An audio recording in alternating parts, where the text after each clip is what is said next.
I am resident of Colorado for YouTube, Joel Staines. That is my buddy Patrick McCray. That is my buddy Alan Gallant. We are here to review All the President's Men. This is directed by Alan J. Bakuta. Screenplay is by William Goldman. Based on All the President's Men by Carl Bernstein and Bob Woodward. This is produced by Walter Gablitz. Cinematographer is Gordon Willis. Music is by David Shire, distributed by Warner Brothers. English composer. Release dates April 7th, 1976, New York and Los Angeles. April 9th, 1976, United States.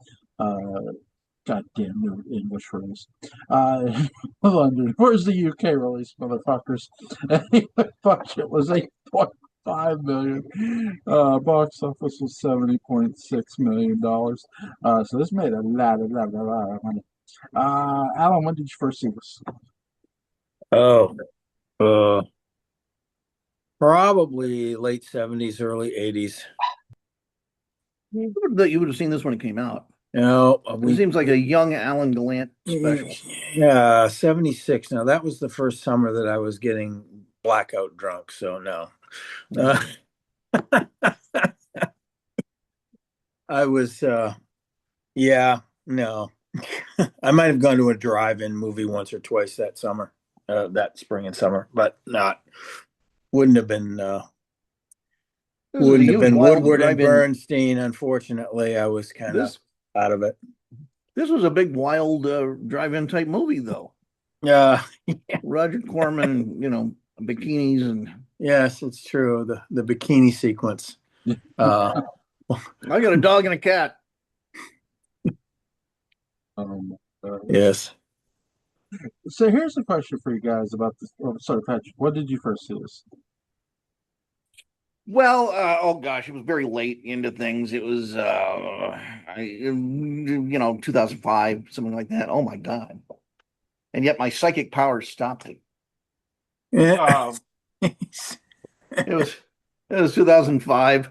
I think maybe I was watching it with a class. I had heard it, heard about it my whole life, and sure, sort of grew up with it. All the President's Men was a hot book that every adult that you ran into who wasn't a gibbering moron had, in their. Well, I don't know about that, but most adults I knew had that hardcover, the light blue, in their homes. That was just de rigueur. You just had it, and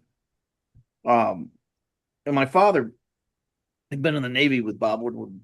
And so, I grew up hearing, stories about Bob Woodward here and there. And he had wonderful things to say. He was a good guy. They did cryptography and stuff. There's disposing of various pretty important things every day when certain phrases would get changed. So interesting stuff. Cool. Sorry, there's a cat behind me that I'm trying to slowly get Lincoln? out of. I think it's Lincoln. Yeah. Trying to get out of the chair, and he's not wanting to go. There he is. No, of course not. Lincoln, it's time. You have pillows and blankets and hammocks and all sorts of other things. He's sleeping. Just probably looking for special treats, and he's going to just completely blackmail your comfort. He's just going to get drunk again. I've had it. I got to use a fire extinguisher.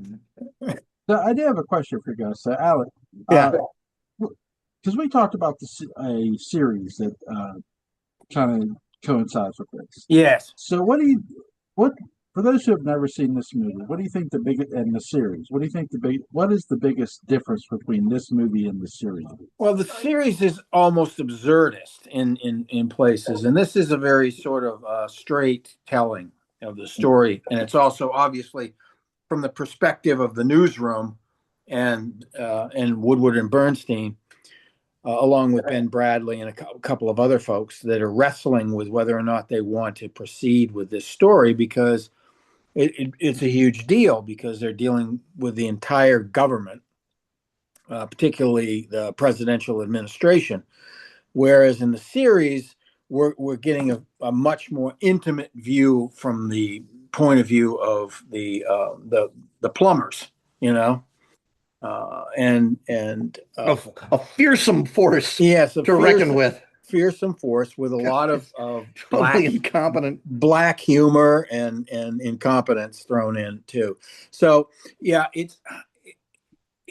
for me, the series is lighter than this movie. This movie is very, very much into the weightiness of what was happening at the time, and is so that I would say that's the main difference.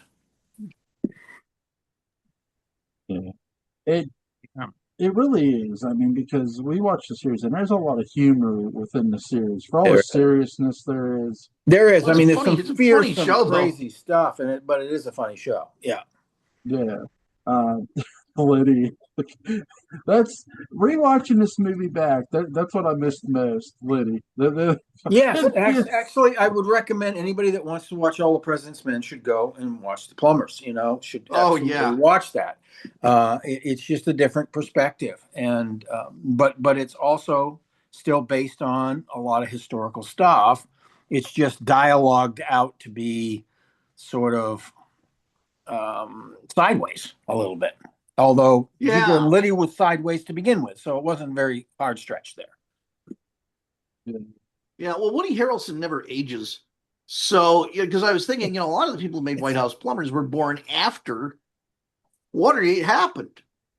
Oh yeah, but I mean, the one thing about perspective. Yes, it is. But one of the reasons why Woody doesn't age is because he's been bald from a very early age and has worn hair pieces for several roles. But I mean, he also has a youthful visage. I mean, there's no doubt about that. But I think people gotten used to the fact that he's, the hair's been more or less gone since. I mean, even during Cheers, he was receding. So people got used to that really fast, I think. But he's an athletic guy too. He keeps himself pretty well. So he might or might not have been bald. I mean, I don't know the details of his sex life, and that might give someone a youthful quality, but he might have been a dominant. Yes, he might have been a dominant. I can't imagine him being submissive. I don't know why, but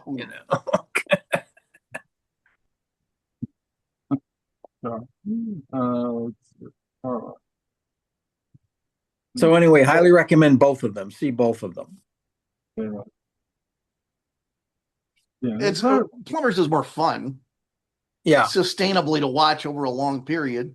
But this movie's somewhat riveting to watch. Oh, it's riveting, definitely. It'd be exhausting as a TV series. Yes, it would. Yeah. Unlike the book, the film covers only the first 7 months of the Watergate scandal. That's correct. The watershed happens after this movie. The real watershed happens after this movie. They sort of start poking the water balloon with a few articles because everybody has to be really careful here. Because, I mean, at this point, everybody knew Nixon was a paranoid whack job. I mean, he was also a very skilled politician and lawyer. Yes, and a lawyer. So he was not to be messed with without adequate proof of all of this, and neither was Haldeman, for sure. So that's what the whole thing pivots on, is naming Haldeman as the big cheese, basically. So and they can't get that out of these people. That are afraid until finally they realize this one guy, they never asked him, but he was willing to say it. And that guy, I forget his name now, he ended up going to prison for like 6 months, but he cut a deal because he finally just gave them all the information that they needed. Was it Dean? No, it was not Dean. It was the guy with the Italian name that's in the film. Okay. Yeah. He went before a grand jury, and they never asked him about Haldeman. They just asked him about all this other stuff. And so he never answered that question. So Bibi Raposo? No. Was that the dog? No. Was it Donald Sergretti? Yes, that's Okay. the guy. That's the Okay. guy. Yeah. Yeah. No, Rebozo was down in Florida, like a beached whale on his yacht, waiting for waiting for Nixon to come down play golf. So, and then there was Billy Saul Estes, his Texas connection. They were some shady snake oil salesman. It's true. I think where the White House plumbers with that, we talked about that. It shows how like that crew went about organizing the Watergate scandal and how hard they worked to execute it or poorly executed it. And how incompetent they actually were. Yeah. How sloppy they were. Yeah. I mean, can you say it was amateur hour? Kind of. I mean, there were a couple of people that should have been considered professionals, but they didn't act like it. They were clumsy. The thing about this movie that's interesting is its connection to what ends up becoming the select committees that investigate the whole thing in Congress. Without Woodward and Bernstein, it would have been probably a bit more difficult to get public opinion behind this whole investigation and the impeachment trial and everything else that happened, and to basically extricate Nixon from the White House. He self-extricated, which was the best way to do it. Ford should not have pardoned him, but that was the deal they made when he was named vice president. So, but yeah, all the dominoes tumbled because of what these guys were doing and what they ended up doing for the Post. I think what this movie does is deals with the people who don't want to talk because they're afraid. Because I mean, you have literally a librarian who literally shuts up after a phone I mean, call. these powerless people were getting phone calls and they were getting threatened.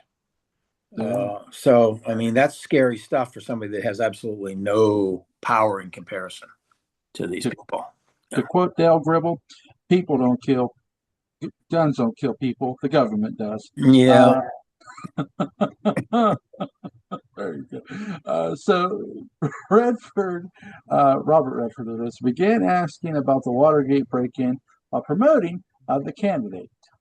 Then read Woodward and Bernstein's Watergate stories in the Washington Post while waiting to start filming The Way We Were.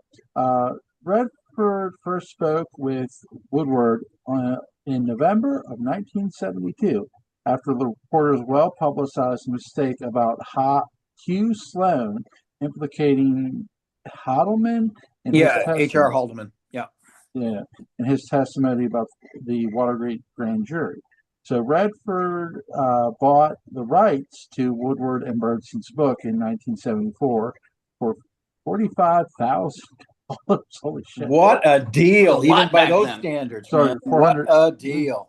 Sorry, 450. I apologize. Oh, is it 450? Still, I mean, it's still not bad for the movie that they ended up making out of it, and all the awards and everything else. Sorry, I looked at the 5 at the wrong place. With the idea to adapt it into a film with a budget of $5 million. Ben Bradlee, executive editor of the Washington Post, realized that the film was going to be produced regardless of his approval and believed it made more sense to try to influence it factually. Well, that was probably a wise decision on his part. Yes, I would agree. By the way, Ben Bradlee played one of my favorite actors, Jason Robards. He hoped the film would show that newspapers strive very hard for responsibility. I do think that's something this film shows very much. It does. It shows how careful and how sourced stories have to be, at least in that era. No comment about how journalism is today, because in some cases it's like this, and in some cases it's not. Thanks, fairness doctrine. Yeah, or the destruction of it. Yeah, the destruction of fairness doctrine. Yes. God, what a terrible, terrible moment in American history. Yes. Yeah. Yeah. Yeah. And also making news a profit source Yeah. is also Joel, you know what a bad idea. the fairness doctrine was? No, what is it? Well, this is important. This is in terms of the political history of communication and perception of politics in America and all of that. Well, up until around '88 or so, we had a mandate, a law, a directive called the Fairness Doctrine that said that any FCC supported station had to, if they put out an editorial with one polarized political view or some sort of programming or something like that, it was incumbent on them to then present something of the opposing view, or at so least that invite somebody to come yes, in if they wanted to. Yeah. there was equal time. Yes. There was equal time, and Correct. it was a very good policy. Well, that was back when political races didn't cost hundreds of millions of dollars. yes. Because they gave free time away. They gave free time away. Yeah, George H.W. Bush, I believe, is how he's referred to now. Mm-hmm. George Bush Sr.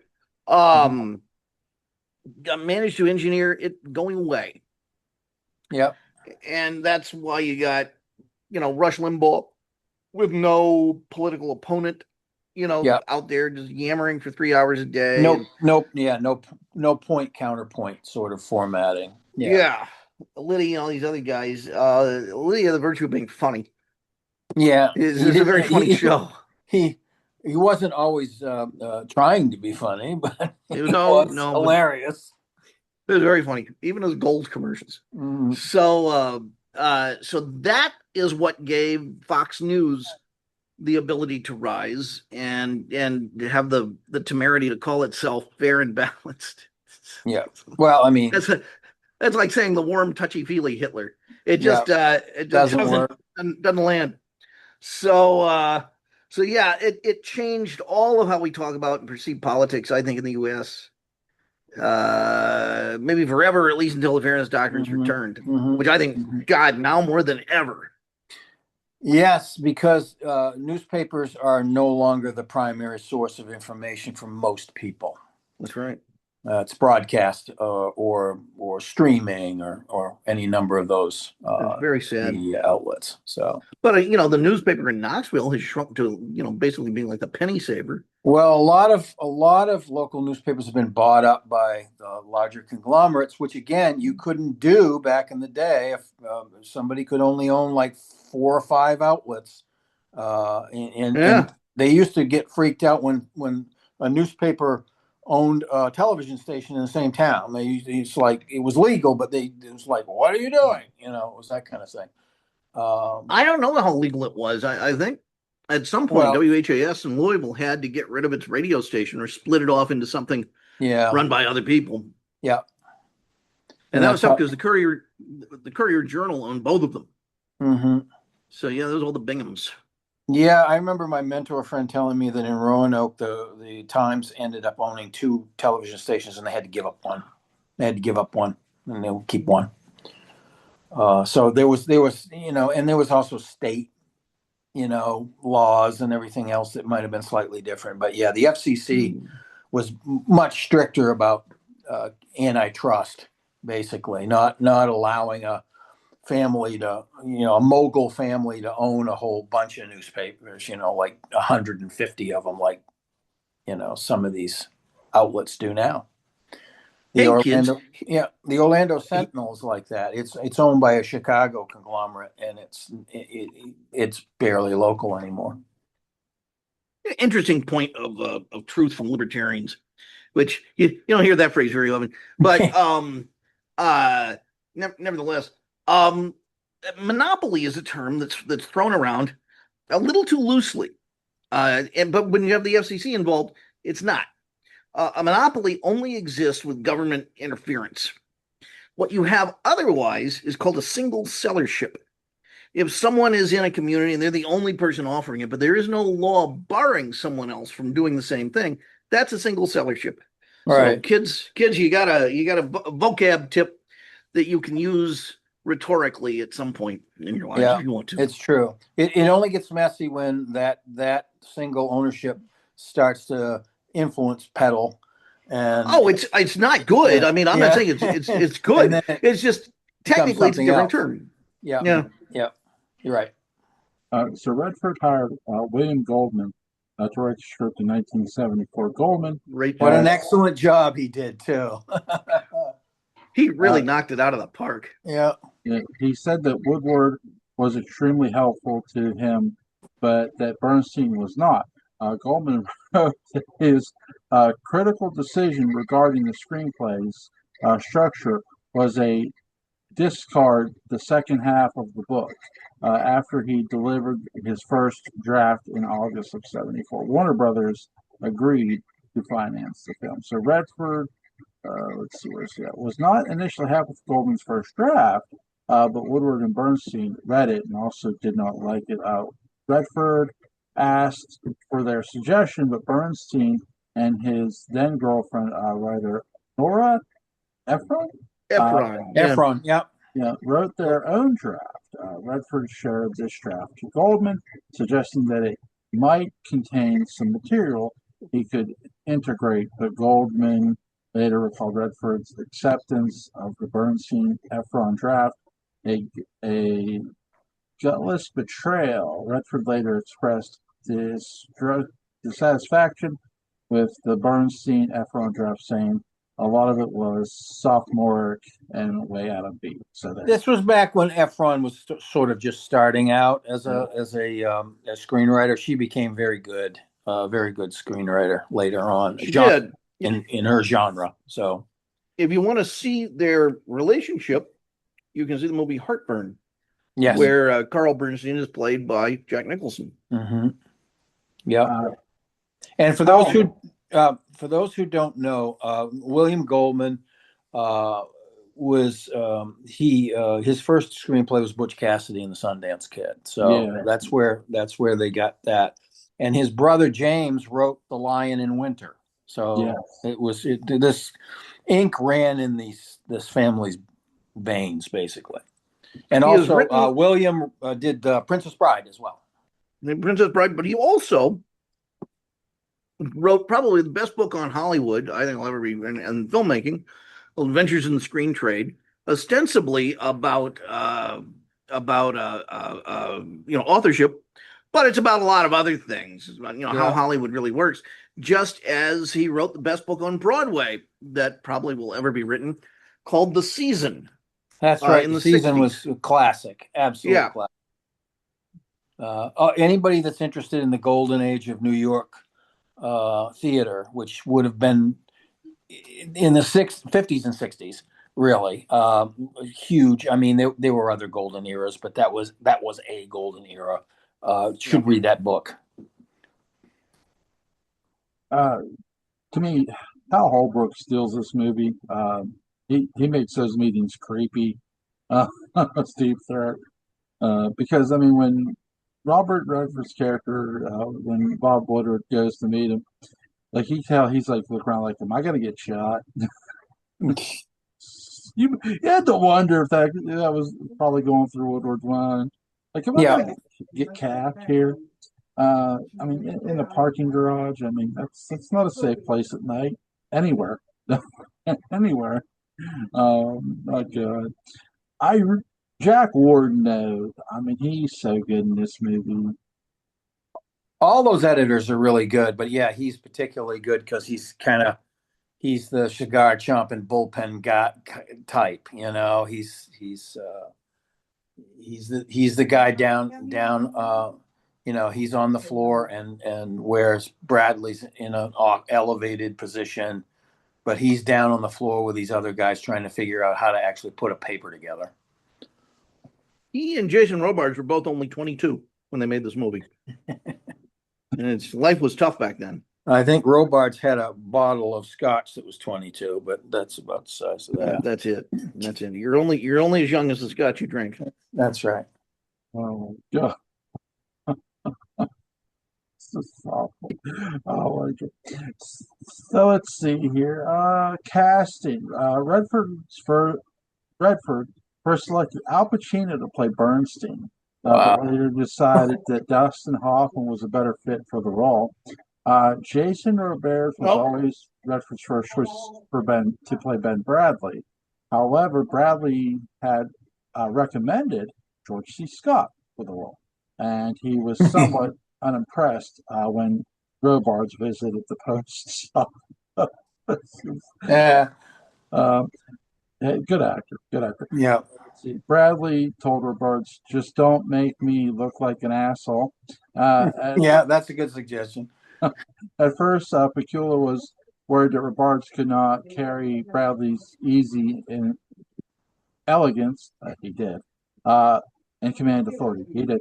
Carl Malden, Hal Holbrook, who would ultimately play Deep Throat, Jane Forsythe, Leslie Nielsen, Henry Fonda, Richard Rudmark, Christopher Plummer, Anthony Quinn, Gene Hackman, Burt Lancaster, Robert Stack, Robert Mitchum, and Telly Savalas were also Savalas. Savalas Who's Kojak. Kojak? were all considered for the role of Deep Throat.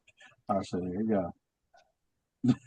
That casting director must have had a lot of phone calls that week or month or whatever it was, trying to figure out who was going to do what. A lot of those people would not audition, by the way, so they would get a go see, or they would get an offer, one of the two. And of course, we didn't know who Deep Throat was at the time, No. so it was sort of difficult to cast the part as something other than just generically sinister. Yeah, it had to be a feeling, tension and kind of obviously it's somebody in the intelligence community. That's what we're getting at. But I like the way they pulled off the scenes there. The tension was really, really good, and even though that nobody ever faced any danger from getting the information, every once in a while when a big noise happens in that garage, it jumps you a little bit. Sure. Like, so they did a really Yeah, fine those are job the of doing that. Joel. To answer your inevitable question for me, those are my favorite scenes in the movie. Yeah. Alan, what's yours? That's among them, absolutely among them. But also, I really like the bullpen stuff while he's making phone calls and he's doing this and he's doing that, various times.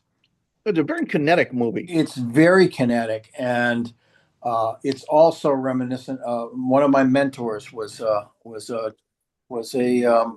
investigative journalist, so he told stories about the bullpen all the time, and all the nuts and bolts of it, but also the BS, because it's a bunch of people working in a big room.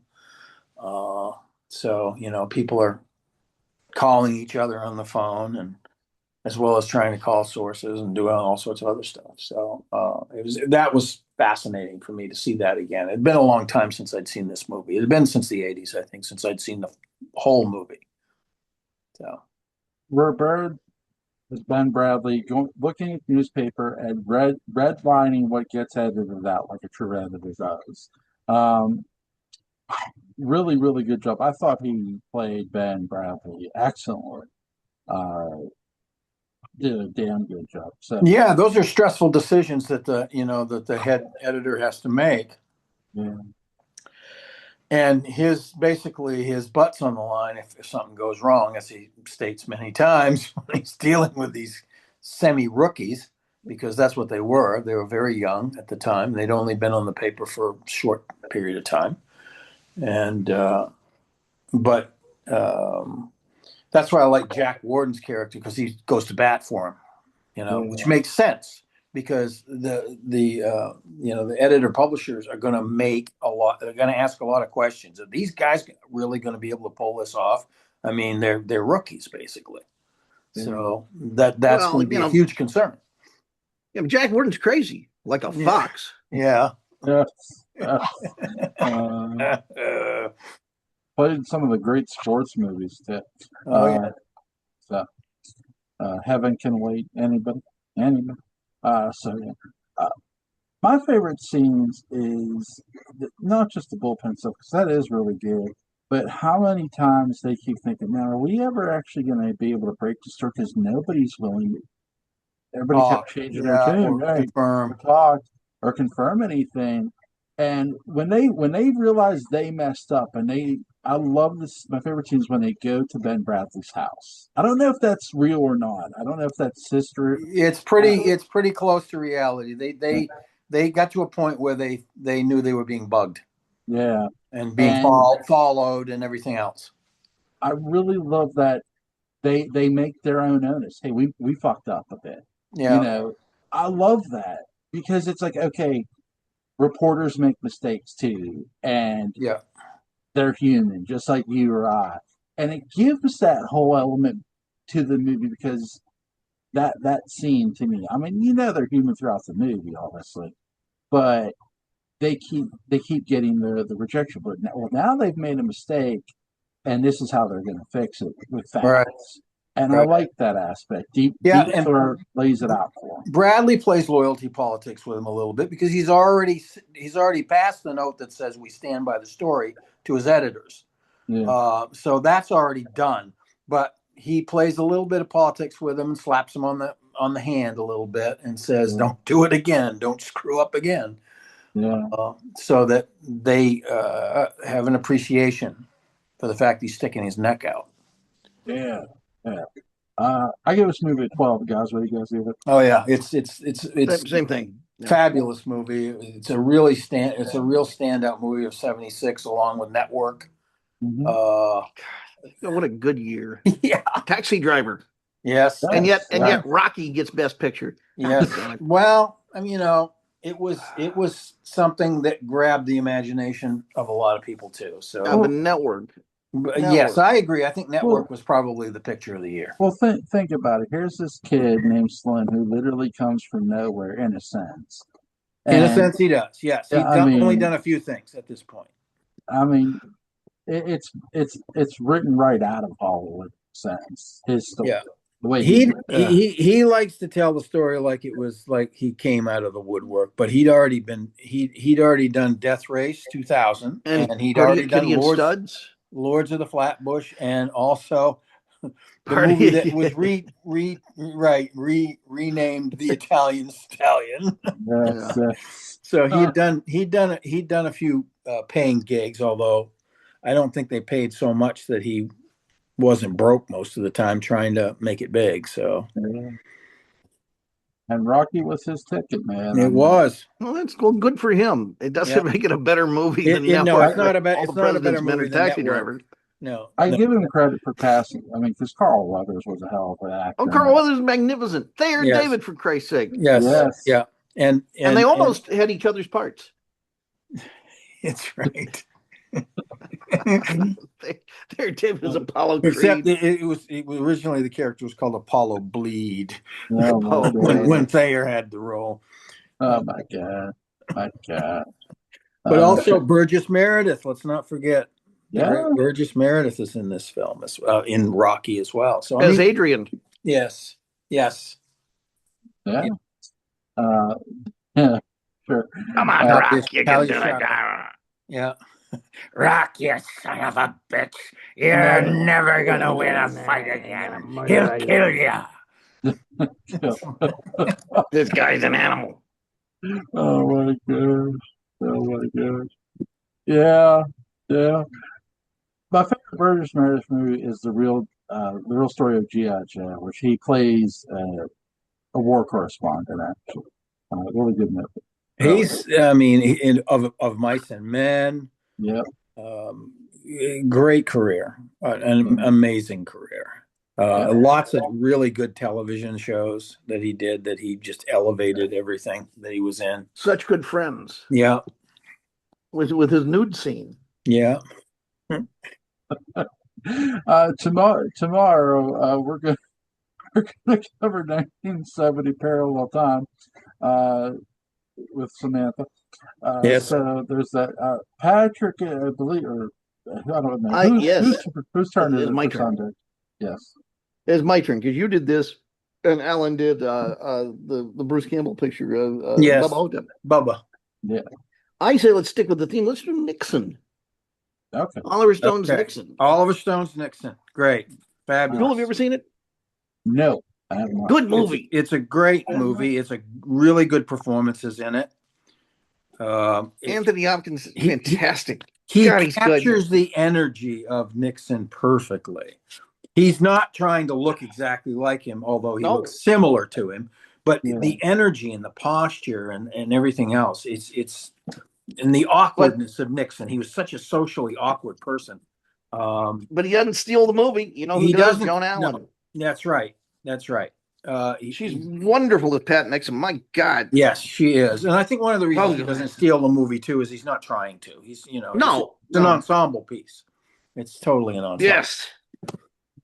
But it's great. And it's funny. Seeing that again. A weird thing to look back on is how much filmmaking has changed, because at the time, the method of shooting the movie, of cutting the movie, which is pretty stylized, was almost scandalous. People had no idea how to handle it. Yeah. And now it's what we would expect. Yes, exactly. That's what happens with innovations that are successful. They become part of the actual, you know, the standard. So, and that certainly did. It's like Tarantino with putting things out of sequence and some of his camera techniques as well. Well, you know, and so to get into the Tarantino thing for just a second, this was Stone's first movie after Natural Born Killers, which was a very heightened movie. Yes, it's a bloody melodrama, literally. Yeah, so it kind of tells us where we are in terms of Stone's career. Yeah. So there. Interesting. So yeah, we're going to review Nixon Sunday. Tomorrow, 1970 parallel time for Saturday. Cuckoo. So link to Patrick McCray's Dark Shadows Daybook and Balance is going to be in the description box. Link to Alan on TQ channel. Collins Port After Dark is going to be in the description box. You guys have a safe night and take care. Joel, thank you. You're welcome. Have a good one.